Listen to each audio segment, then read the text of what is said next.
Today, in spite of his success and national popularity, Ogunde's theatre still operates as it's always done. It's never had a subsidy or government grant. It survived, as indeed do all the other traveling companies, on its simple ability to pull a crowd.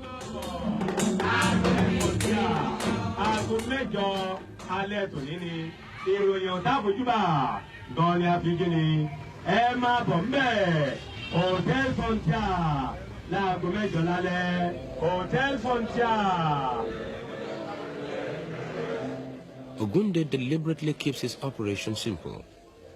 In a country where things have a habit of breaking down, he believes in being self-sufficient, even to carrying his own generator for lighting, and sometimes even his own stage.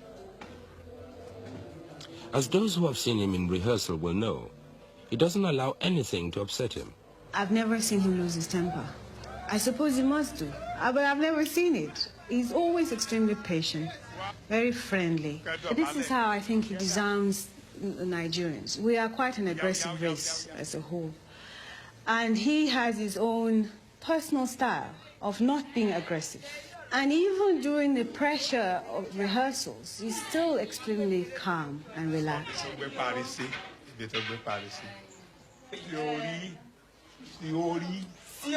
When it comes to business, it's as hard as steel. I think, in my own opinion, a good artist is not a good businessman. I think both don't go together. If you're an artist, you can't be a good businessman. A businessman has to go this way. An artist goes straight. And so I cannot call myself a good businessman. He's a very, very good businessman, a shrewd one. He's a good Ijebu man. All Ijebu men are known to be good businessmen. And he shows this in his dealing with customers, like the National Theatre. The National Theatre was the venue for Ogunde's first feature film, the recently made Aye. After it had been running a fortnight, Ogunde had a disagreement with the management on his percentage of the take. So he went into the projection box and removed his film. As a result, there was a riot in the theatre. He always insists on controlling his box office. He will not allow any outsiders to do so. And he then will hand the management cut to them, not the other way around. But Dagri, the old coastal trading port and one-time slave market, where tonight Ogunde is showing Aye in the local open-air cinema. Ogunde doesn't sit down at home and say, the theatre halls are managing my films very well. He's too aware of Nigerian management to leave his management of his art to anybody but himself. He takes complete control. My film is in 35 millimeter, and so I bought a portable projector. So when I was traveling abroad, I took two of my wives with me, and they learned how to operate the projector. So when I came back, going to show a film somewhere, maybe at the cinema house, or in a school hall, or even in a town hall, then my wife will be there, my daughter will be there. They set up the projector, and the senior wives stand at the gate, collect gate fees, and people go in and we exhibit.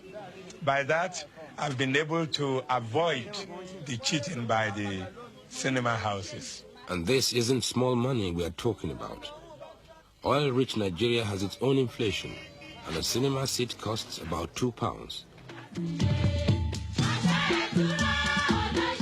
But the Ogunde organization expects a return from other sources too. The family is there in force. Apart from managing the sale of soft drinks and refreshments, there are also Ogunde's latest recordings.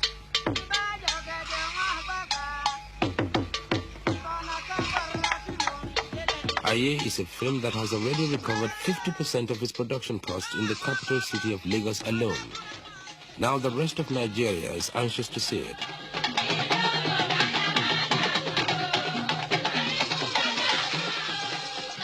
In a country of 90 million people, Ogunde has every reason to feel confident of its success.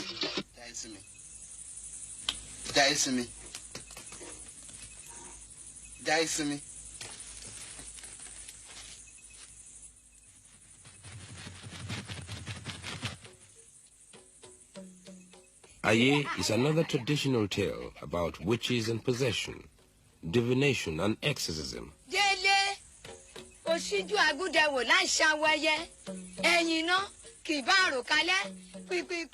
I think my stories are for my people, and my films too are for my people mainly. Then if anybody wants to see it abroad, then I can export to them.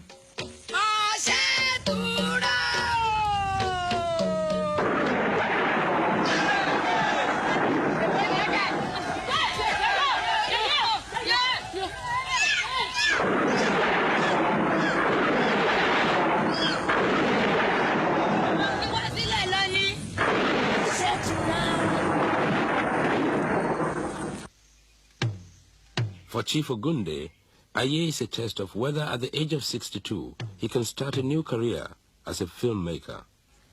The traditional African belief is that when you are to do something, when you have a mission to fulfill in this world, and you are the real man sent to fulfill this mission, your assistance will be provided to by Providence. We Africans say, when you meet a wife and you marry her and you live long and there was no problem, or there were problems, you are able to solve them, we think everything has been prearranged by God.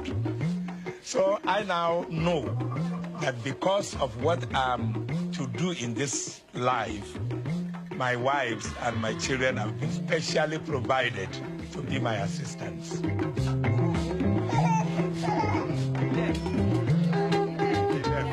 He's also very conscious, he's also very caring about his society and about his country.